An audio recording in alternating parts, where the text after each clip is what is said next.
coming. Yes,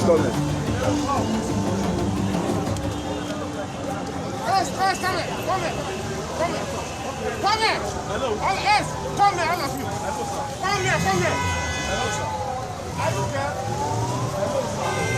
Come here. Hello, sir.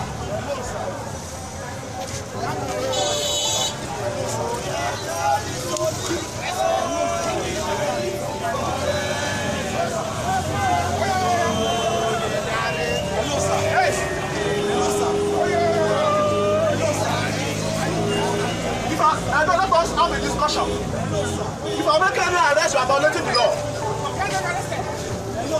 It's okay. Why is the guy telling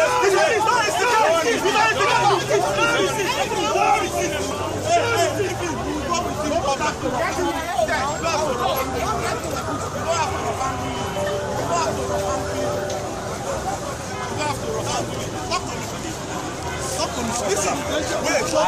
we should wait. We are waiting. What on this? Okay, no problem. We are waiting here. Unless no, they never do that. No, we are not we want to talk to you.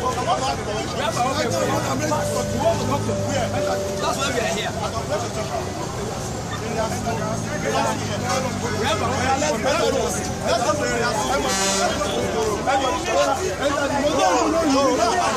You are not entering your motor. Let's go.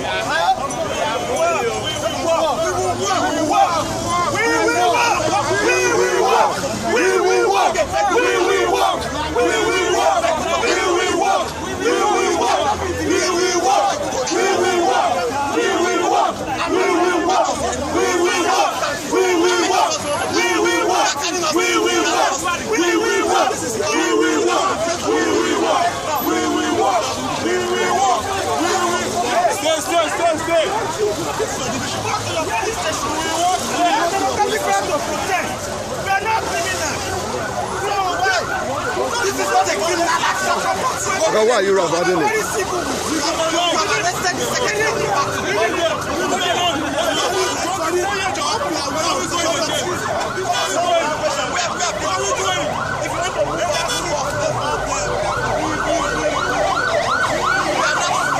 owó kúnwó epo wọ́n ti owó jálẹ̀ epo kan sìn ó ti ń lọ sí 160 naira ìrẹsì ìyẹn náà ti fò fẹ̀rẹ̀ láti ẹgbẹ̀rún mẹ́rìnlá àbí ẹgbẹ̀rún lọ́nà ogún náírà ó ti fò ó ti di ẹgbẹ̀rún lọ́nà ẹgbẹ̀rún méjìlélọ́gbọ̀n náírà ojú wo lẹ́yìn fi wo owó náà wọ́n tún gbówó lé gbogbo ẹ̀. adúpẹ́ lọ́dọ̀ Ọlọ́run jẹ́ arọ́pẹ́ rere dá kò sí nǹkan kan ní ó jẹ́ kẹ́ni kankan dìde láti jáde èmi tí mo dúró ìyá àbèjì lèmi bó sì níjọ́ tí mò ń tọ́ wọn lọ́wọ́ wọn wà àwọn ọmọ yàn lọ́wọ́ ni àwọn èjì rẹ̀ wà lẹ́gbẹ̀ẹ́ mi ń bí báyìí ni mo fi lọ dìbò fún APC èmi ò sì tí ì rí ẹ̀tọ́ kankan tí wọ́n ṣe fún mi mo ní ọmọkùnrin tí ó yẹ pé kò tí ì rí iṣẹ́ kankan tí ó ṣe báyìí tó sì ń yọ mí lẹ́nu bó ṣe ní kó lọ bó ti dúró ní secretariat tí mo dúró tí mo fẹ́ bá wọn sọ̀rọ̀ tán jẹ́ kí n rí Fáṣọlá ló wà lórí oyè ńgbà náà wọn ò jẹ́ rẹ́tọ̀ mi jẹ́ pé tí n bá ṣe wá nǹkan táwọn ọmọ mi ó jẹ èèyàn bímọ fún rẹ̀ ó lóun bímọ fọkùnrin kán wá bá kán ràn mí lọ́wọ́ ní orílẹ̀-èdè Nàìjíríà yìí torí mo ti wá solution wọn jẹ́ kí n wọlé kí n rí ẹni tí mo fẹ́ rí kán ti lè bá mi wá solution sí ọ̀rọ̀ tó wà nílẹ̀ ó ló ń ṣe gbogbo ọmọ mẹ̀kúnnù tó fẹ́ jáde dìbò fẹ́ nìkankan mọ́ torí wàhálà yìí pọ̀ ráìsì tá a fẹ́ jẹ kò sí nǹkan kan lù kò sí oúnjẹ ẹ wá ní káwọn èèyàn fẹ́ hùnú hàn ẹni tí ò rí nǹkan jẹ tọmọ rẹ̀ ò rí nǹkan jẹ tó bọ́ síta tó ṣẹ̀ ń lọ sọ́pẹ́ fún mi báwo ló ṣe fẹ́ dìde pé òun fẹ́ lọ dìbò fún yàn níjọ́ tí mo gbé wọn nínú àdúgbò wèmí nìkan ni mo jáde nínú mùwé mi nìkan ni mo jáde síta tí mo lọ dìbò náà níjọ́ náà lọ́hùn mi ìwà rí nǹkan kan tó yẹ pé ètò lè sọ́pẹ́ ẹ̀tọ́ mi lélẹ́yìí mo bímọ ọkùnrin mo bímọ obìnrin mo fẹ́ ẹ̀tọ́ mi látọwọ́ olórí wa yìí mo fẹ́ ẹ̀tọ́ mi torí mo dìbò fún APC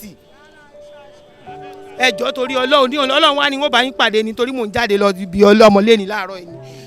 ẹ̀húnú hàn mi lọ́lọ́run bá ọmọ yìí ló ní padà ni mo ní èmi náà wá sọ ẹ̀húnú hàn tó ń ṣẹlẹ̀ lórílẹ̀‐èdè Nàìjíríà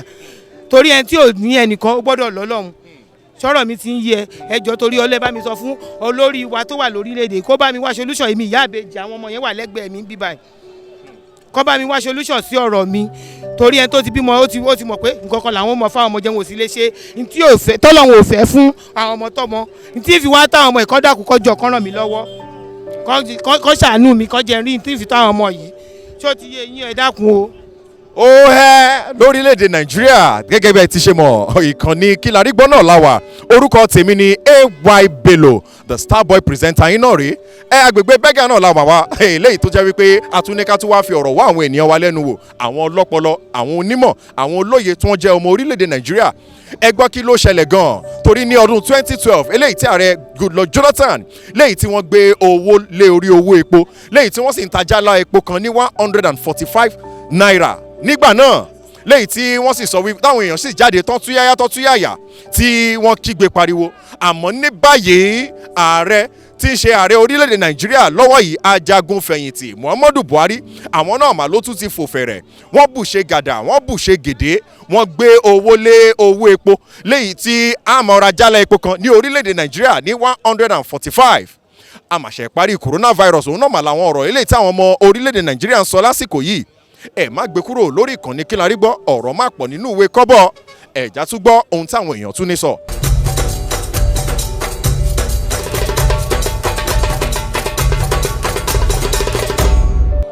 orúkọ mi ni Ọládélé Ayọ̀ọ́lá lóòótọ́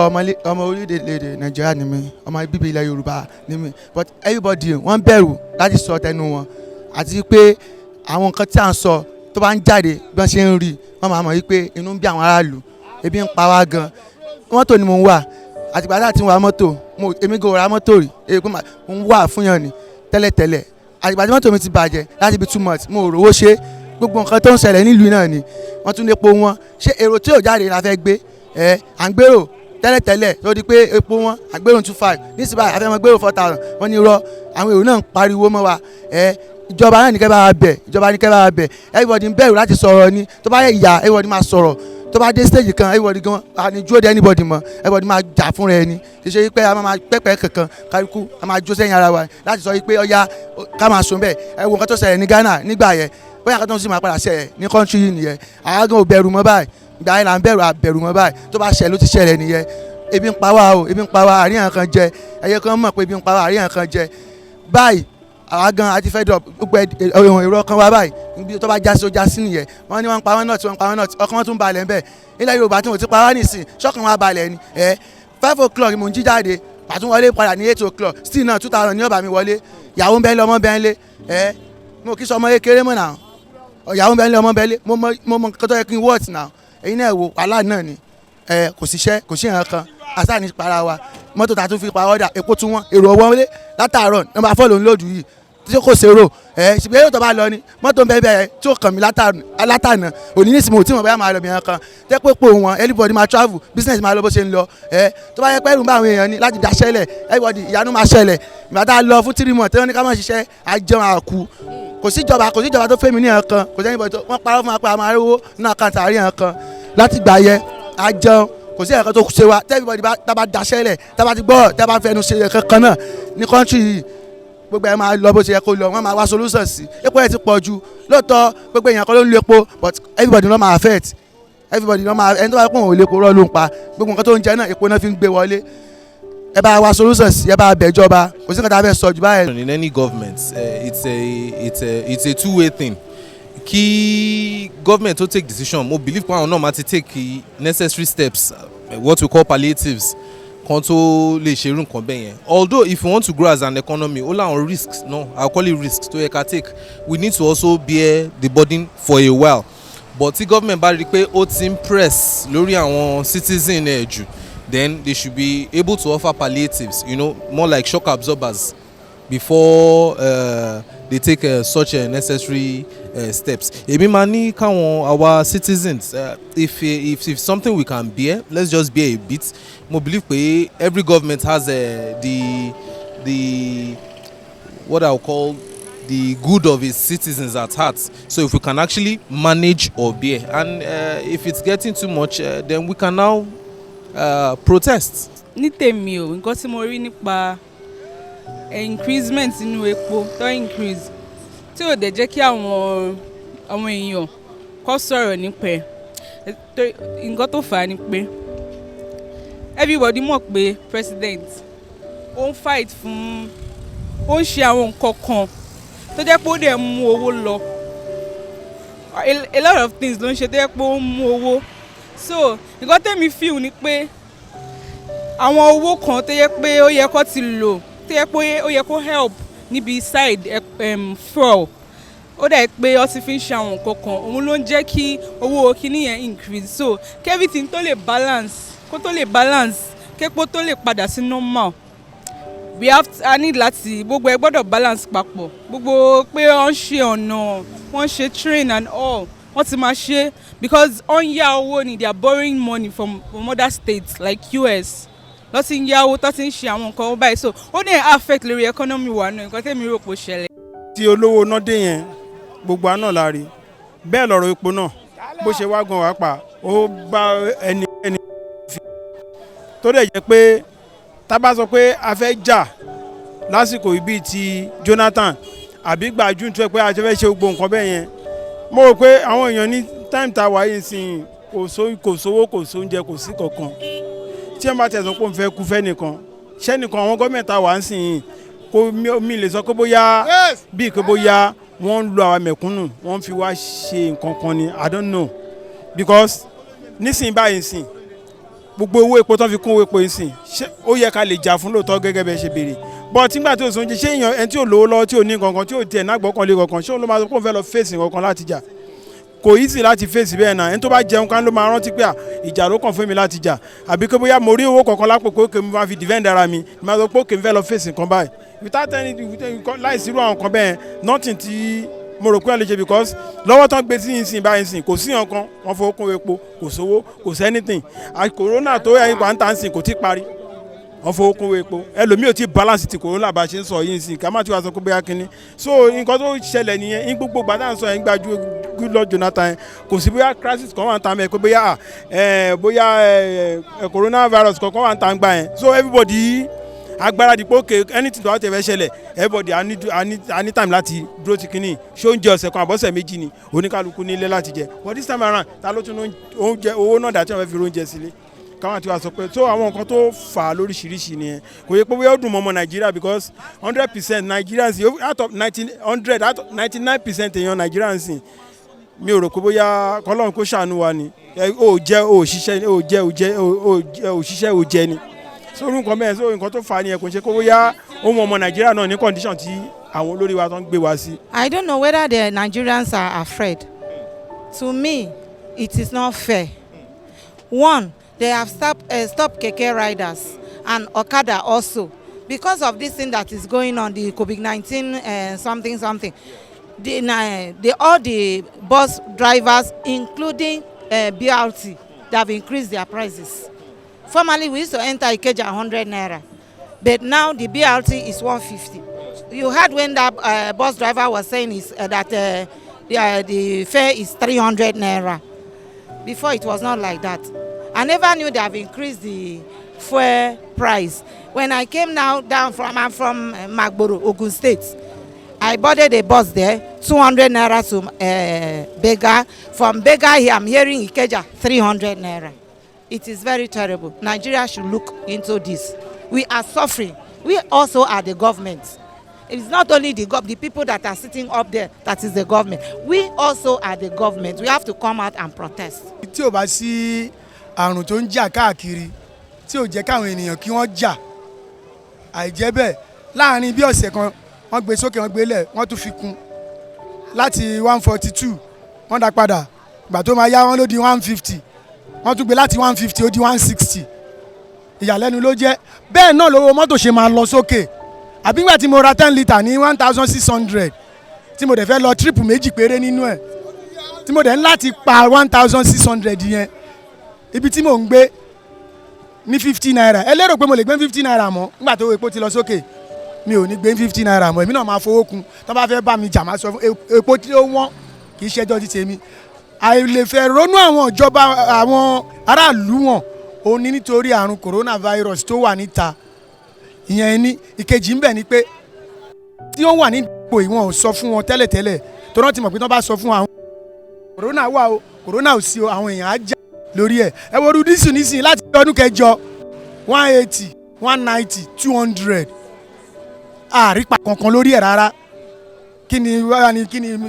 nẹ́fìtì àwa mẹ̀kúnnù lórí ọ̀rọ̀ epo láyà wa ń fojú sí àwọn tó wà lókè ẹni epo náà ń fojú sí àwọn nǹkan míì wà tó ń mówó wọlé fún Nàìjíríà o kòkó wà ń bẹ̀ kọ́tìn wà ń bẹ̀ rọ́bà wà ń bẹ̀ àwọn kan jókòó lórí yẹn wọ́n ń jẹ yẹn pa wọ́n ká wà mọ́ ṣòtọ́ dẹ̀ jẹ́ aráàlú tó yẹ pé èmi tí mo ń sanwó orí mi ìwé mọ́tò mi ń pé mo nẹ́tọ̀ àti rìn ní gbogbo ìgbà driver's license méjì ni mo ní ti tèkó mo ní ti federal wọ́n tún fowó kó epo nísìn ẹ sọ fún mi àǹfààní wo náà wá fẹ́ ṣe fáwọn aráàlú lórí ọ̀rọ̀ epo.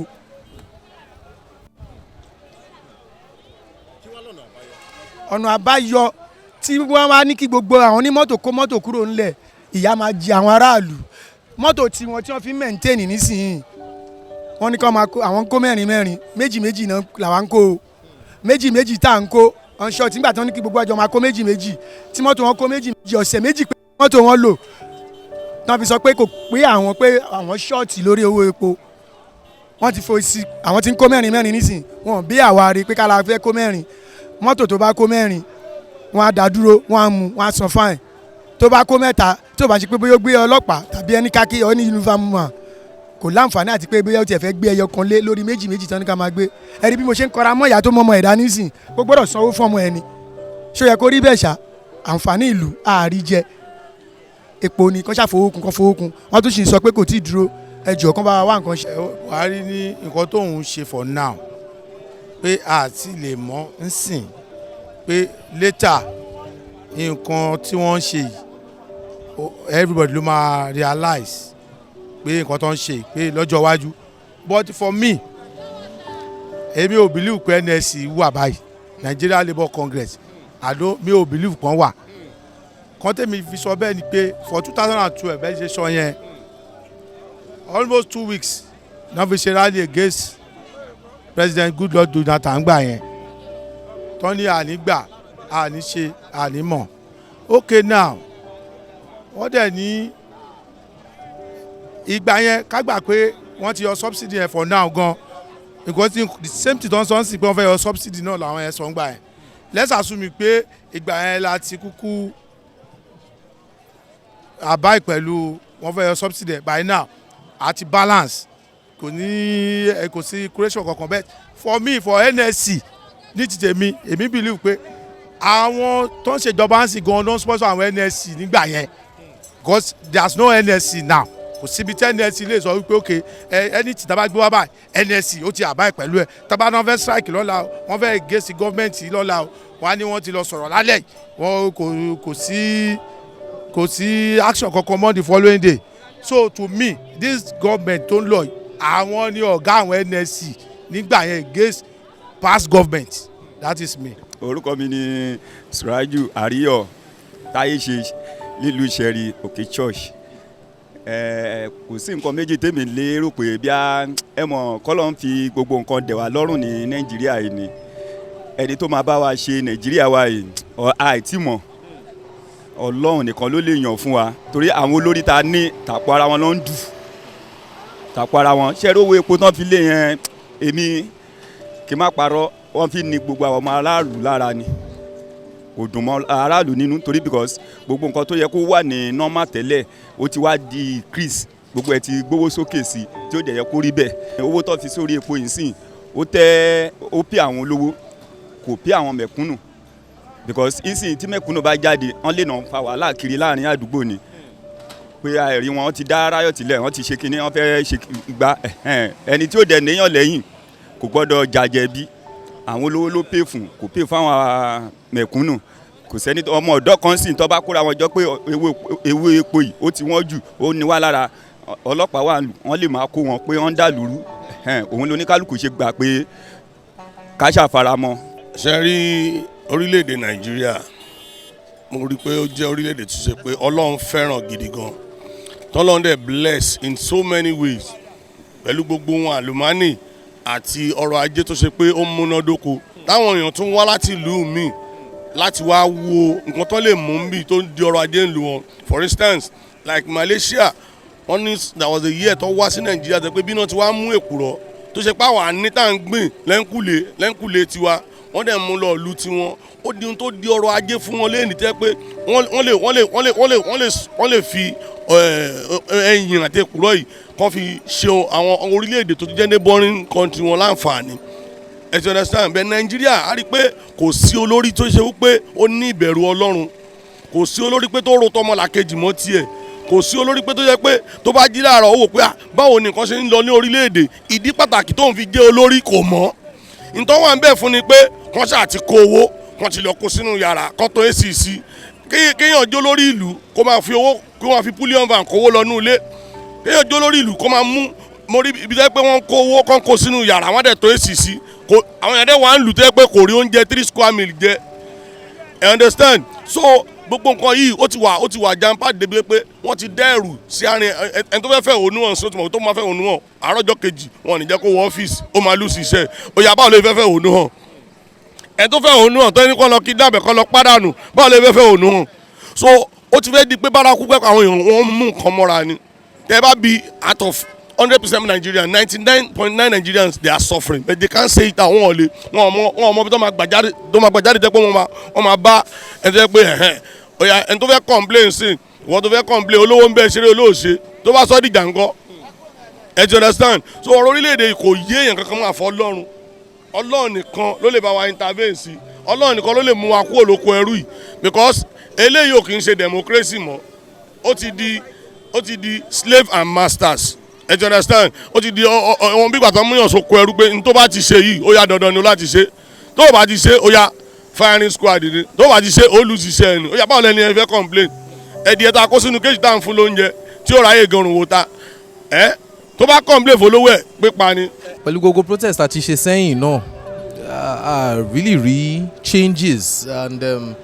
pẹ̀lú situation on ground náà a ṣe ń recover from COVID-19 lockdown and all so tabati ẹ̀ tún wá ṣe protest mi gan is more as good as a waste of time because protest kọ́ ló máa really change what we call òun kọ́ ló máa change ká sọ pé mind the government kí èmi believe pé kí government tó take real decision bẹ́ẹ̀ ó yẹ kán ti ṣe consultations pẹ̀lú àwọn labour unions and the necessary bodies kán tó take real decision bẹ́ẹ̀ yẹn so that's what I think protest or not if the government tí government bá take action it's their choice tó bá láwọn máa change owó epo it's their choice we have little or nothing to do about it. nǹkan tó fà á ni pé àwọn náà rí gẹ́gẹ́ bí èmi ṣe rí tí mo fi mí ní tí mo mọ̀ pé nǹkan tó fà á nìyẹn àwọn náà lè rí bẹ́ẹ̀ yẹn pé President Muhammadu Buhari ó ń ṣiṣẹ́ fún wa he's doing a lot of things so ó dẹ̀ ń gbé owó lọ so àwọn náà lè rò pé he's working ó ń ṣiṣẹ́ lóòótọ́ owó yẹn àìná ṣùgbọ́n gbogbo wa náà kọ̀ gbọ́dọ̀ háì jù báyìí lọ́nà tó bá háì a máa sọ̀rọ̀ bọ̀ kó sì rárá dúró báyìí gan. ọ̀dà báyọ̀ tó wà náà sí ni pé nǹkan tó yẹ ká ti ṣe ní 2012 yẹn tí wọ́n jẹ́ kí gọ́ọ̀mẹ̀ntì yẹn ráyè ṣe because àwọn náà yé pé wọ́n fẹ́ débẹ̀ let's assume pé wọ́n gbà kí gọ́ọ̀mẹ̀ntì yẹn yọ subsidy yẹn gbà yẹn tó ń support yẹn gbà yẹn by now kò bá má difficult fún àwọn gan nísìnyí tó ń dé bẹ́ẹ̀ tí nísìnyí kò sí nǹkan tá a fẹ́ ṣe this very government kò sí nǹkan kan bá fẹ́ ṣe wọ́n máa ṣe ni that is bí ìjọba dẹ̀ ṣe rí náà nìyẹn kò sí nǹkan tá a máa ṣe ju pé kẹ́nìbọ̀dì kó máa ṣiṣẹ́ lọ any the time tí gbogbo nǹkan máa rọ anybody náà lọ́rùn according to the speech President Buhari for this morning pé later ọ̀tọ̀ yẹ ká ti ṣe nǹkan yẹn síwájú gan ká ti kúrò lórí yẹn kò ní ṣe pé bóyá àṣẹ tó máa bẹ̀rẹ̀ for now but nísìnyí tá a ṣe bẹ̀rẹ̀ ló mọ anybody tó wà crap because àwa ti mọ̀ pé nǹkan tó máa ṣẹlẹ̀ nìyẹn to me wọ́n náà máa yọ subsidy wọ́n máa sọ wọ́n máa ó wà nù campaign wọn so wọ́n dẹ̀ ti ṣe nìyẹn anybody kó máa carry on.